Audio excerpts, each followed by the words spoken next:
Yes, honey, you read that very right. There are 9 parts of speech in English language, not 8. And I'm going to explain and justify why there are 9 parts of speech in English language, not 8. And I want you to explain and justify why there are 8 parts of speech in English language, not 9. So it's my turn. But before I go ahead, मैं आपसे एक सवाल पूछना चाहता हूं बच्चे। जब आप बहुत छोटे से बच्चे थे, 2, 3, 4 साल या 5 साल के, तो आपने सबसे पहली चीज क्या बोलनी सीखी? आपने सबसे पहली चीज बोलनी सीखी ममा पापा। और ममा पापा क्या है आपको पता है? वो नाउन है। तो आपने सबसे पहली चीज बोलनी सीखी नाउन। मैं समझता हूं बच्चे कि अगर आप इस तरीके से एक लैंग्वेज को पढ़ते हैं, ना सिर्फ इंग्लिश लैंग्वेज, एक लैंग्वेज को जब आप इस तरीके से पढ़ते हैं या आपको कोई इस तरीके से पढ़ाता है, तो आपके लिए बहुत आसान हो जाता है एक लैंग्वेज को समझना। ओके, सो हियर आई गो। देखो बच्चे, आप इसे वर्ड टाइप्स इन इंग्लिश भी कह सकते हैं। तो आप कह सकते हैं there are 9 word types in English language. And what are they? According to me, they are noun, pronoun, verb, adjective, adverb, preposition, conjunction, interjection, and you won't accept this. So this is article. So article is also a part of speech. Okay, और यही मैं आपको explain और justify करने वाला हूँ।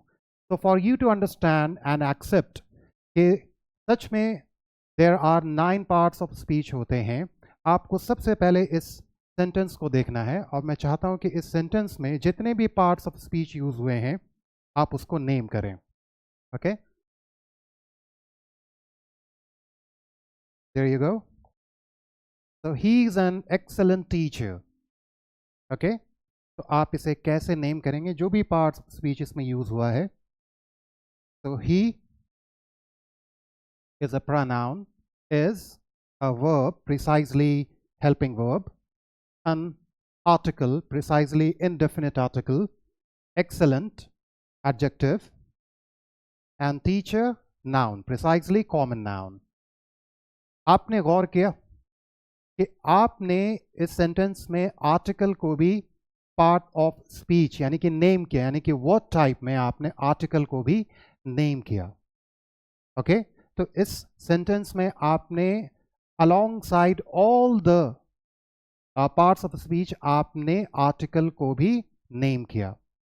अब इसमें बहुत सारे लोग, मैं आपकी एक्सप्लेनेशन, और बहुत सारे लोग जैसे बोलते हैं क्योंकि एडजेक्टिव और आर्टिकल में एक रिलेशनशिप है, क्योंकि वो दोनों एक डेफिनेशन शेयर करते हैं, तो वो इसलिए कहते हैं कि आर्टिकल को हम एडजेक्टिव में ही पढ़ाते हैं। आर्टिकल इसलिए एक सेपरेट लेसन है। वो खुद में कंफ्यूज्ड हैं, क्योंकि जब वो आर्टिकल आपको कहते हैं कि आर्टिकल इज अ सब टाइप ऑफ एन एडजेक्टिव, तो वो एडजेक्टिव में आपको आर्टिकल कभी क्यों नहीं पढ़ाते हैं? वो सिर्फ एडजेक्टिव्स पढ़ाते हैं।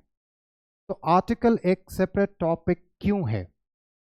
ओके, तो उसे हमें समझना है कि देखिए, don't always go with the definition. बच्चे, जब आप डेफिनेशन को समझ के आप एक्सेप्ट कर लोगे तो आप गलत हो जाओगे। आपको उसके कॉन्सेप्ट को समझना है। हाँ, ये बात बिल्कुल सही है कि एडजेक्टिव भी एक नाउन को मॉडिफाई करता है, डिस्क्राइब करता है, डिफाइन करता है। आर्टिकल भी एक नाउन को मॉडिफाई करता है, डिस्क्राइब करता है, बट दोनों का तरीका बहुत अलग है। Okay, and that's why they are different. तो यही एक उनके पास जस्टिफिकेशन है, जो कहेंगे कि there are only 8 parts of speech, यानी कि आर्टिकल पार्ट ऑफ स्पीच नहीं होना चाहिए, क्योंकि आर्टिकल इज अ सब type of article is a सब टाइप ऑफ एडजेक्टिव्स। ऐसा नहीं है। ओके, तो आप यहां देखो बच्चे। तो you look at your question first. जैसा मैंने आपको बताया, वो आपको क्या एक्सप्लेनेशन देंगे? आर्टिकल एक सब टाइप है एडजेक्टिव का। दूसरा कि ये दोनों एक सेम डेफिनेशन को शेयर करते हैं। तो अगेन आप फिर वही सवाल पूछ सकते हो कि अगर वो एक डेफिनेशन शेयर करते हैं, तो जब हम एडजेक्टिव्स पढ़ते हैं तो उसके साथ हम आर्टिकल हमें क्यों नहीं पढ़ाया जाता? ओके, तो यही सबसे बड़ा रीजन है कि article should be a separate part of speech, यानी कि आर्टिकल को भी हमें इंक्लूड करना है पार्ट ऑफ स्पीच में। और एक चीज आप और समझें, क्योंकि ये भी आपका जानना बहुत जरूरी है बच्चे, कि स्पीच का मतलब क्या होता है।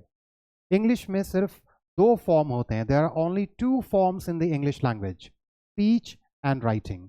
तो जब आप स्पीच बोलते हैं तो वो स्पोकन लैंग्वेज होता है, जब आप राइटिंग बोलते हैं तो वो आपका रिटन लैंग्वेज होता है। चाहे वो स्पीच हो चाहे वो राइटिंग हो, आप वर्ड्स का यूज करते हैं, और वो वर्ड्स आप वो टाइप से ही निकालेंगे और कहीं से आप नहीं निकाल सकते। किसी भी सेंटेंस को अगर मैं कहूँ, ना सिर्फ ये सेंटेंस जो आपने देखा, किसी भी सेंटेंस को अगर मैं बोलूं कि आपको इसमें नेम करना है सारे पार्ट्स ऑफ स्पीच, आप देखना सारे पार्ट्स ऑफ स्पीच उसी में फॉल करेंगे। ओके, तो आप एक और लर्निंग है आपके लिए कि आप ना सिर्फ इसे पार्ट्स ऑफ स्पीच कह सकते हैं, आप इसे पार्ट्स ऑफ राइटिंग भी कह सकते हैं। आपके कॉन्सेप्ट को मैं बहुत क्लियर करना चाहता हूं, ओके, कि स्पीच को क्या कहते हैं और राइटिंग को क्या कहते हैं। Okay, now it's my turn. Okay, आपका क्वेश्चन मैंने आपको समझाया, यानी कि जो क्वेश्चन था कि जिस तरीके से लोग आपको समझाएंगे, ठीक है, उस तरीके से मैं आपको बताता हूँ। देखिए, एडजेक्टिव, सबसे पहले आप एडजेक्टिव समझो। एडजेक्टिव्स क्या होता है? Very simple. एडजेक्टिव्स जो होता है वो बच्चे एक नाउन को मॉडिफाई करता है, बट वो जो मॉडिफाई करता है तो उसके पीछे क्या रूल्स हैं, वो किस तरीके से मॉडिफाई करेगा। वो क्वालिटी को डिस्क्राइब करता है, मॉडिफाई करता है क्वांटिटी को, साइज को, शेप को, कलर को, एज को और ओरिजिन को, एंड सो ऑन। इस तरीके से हम इसमें बोल सकते हैं कि ये जो एक्सेलेंट टीचर है, टीचर एक नाउन है, ठीक है, तो एक्सेलेंट एक एडजेक्टिव है जिसने टीचर को मॉडिफाई किया। ऑरेंजेस हैं, इसे हम क्वांटिफायर भी कहते हैं। ऑरेंजेस क्या है? नाउन है। टू क्या है? एडजेक्टिव भी कह सकते हैं और हम इसे क्वांटिफायर भी कह सकते हैं। हाउस है, पर वो कैसा है? तो एडजेक्टिव उसे डिफाइन करेगा, उसे डिस्क्राइब करेगा। ओके, इस तरीके से हम एडजेक्टिव्स का यूज करते हैं। नाउ वेयर एज आर्टिकल्स जो होते हैं बच्चे, आर्टिकल्स भी मॉडिफाई करते हैं नाउन्स को। और आर्टिकल्स में आपके डेफिनेट आर्टिकल है द, और ए और अन जो है वो आपके इनडेफिनेट आर्टिकल हैं। तो आर्टिकल जब नाउन्स को डिफाइन करेगा, डिस्क्राइब करेगा या मॉडिफाई करेगा, तो उस वो हमेशा इंडिकेट करेगा उसके डेफिनेटनेस को और इनडेफिनेटनेस को, किसके? नाउन के। तो आप देखो, और जबकि जो आर्टिकल अन है ये भी इनडेफिनेट आर्टिकल है, ये हमेशा यूज किसके लिए होता है? वाउल साउंड के लिए।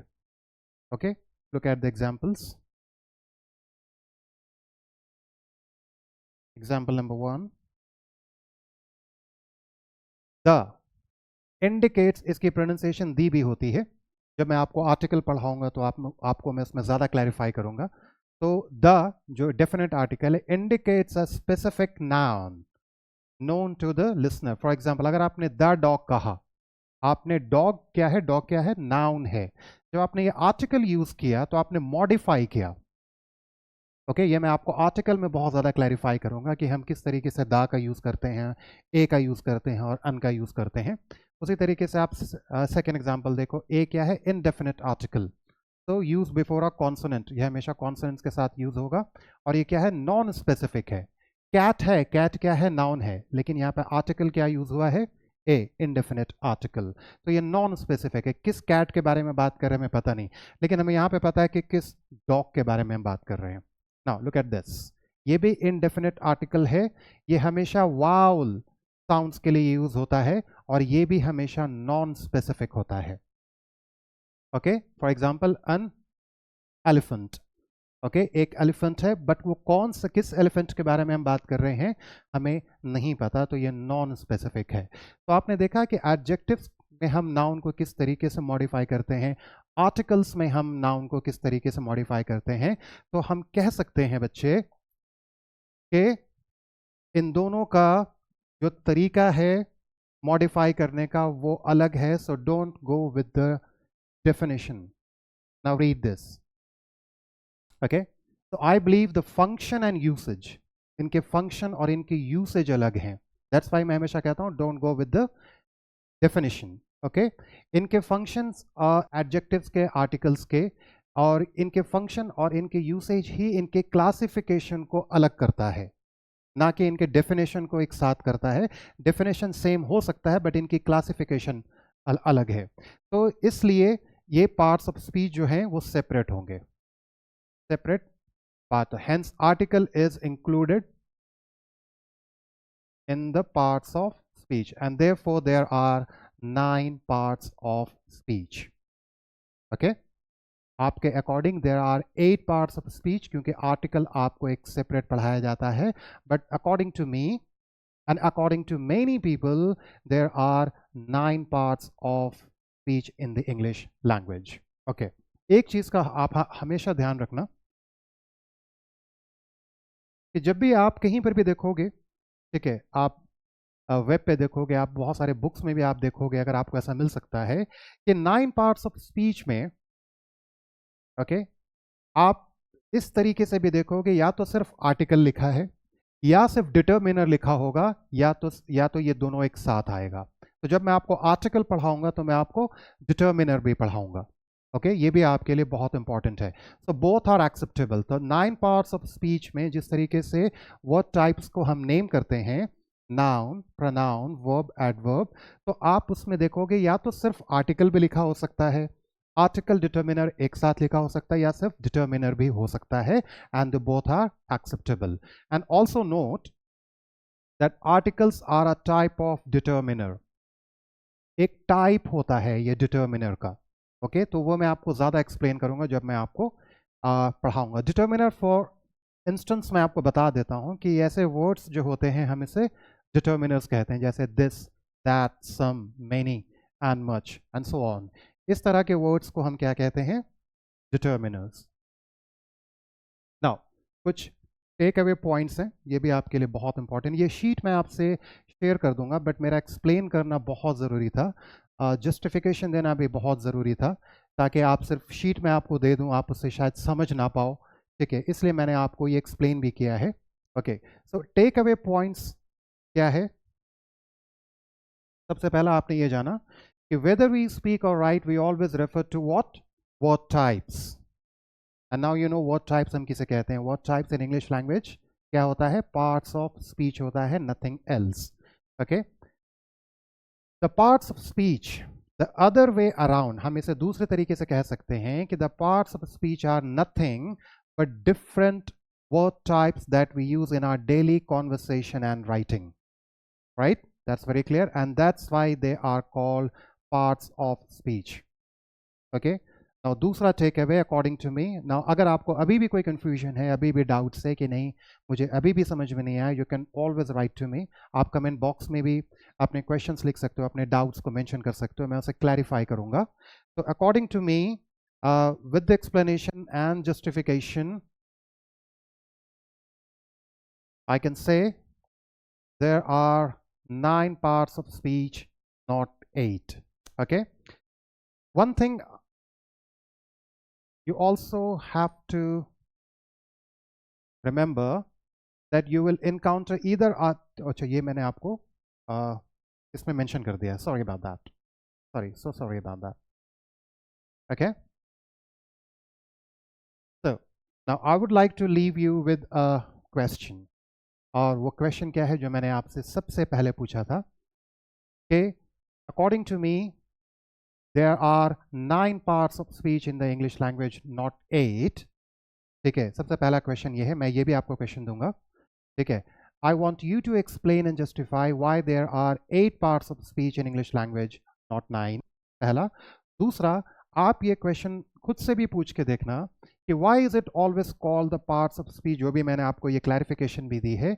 the parts of writing हम इसे क्यों नहीं कह सकते? as a matter of fact both speech यानी कि spoken language and writing यानी कि written language are forms of English.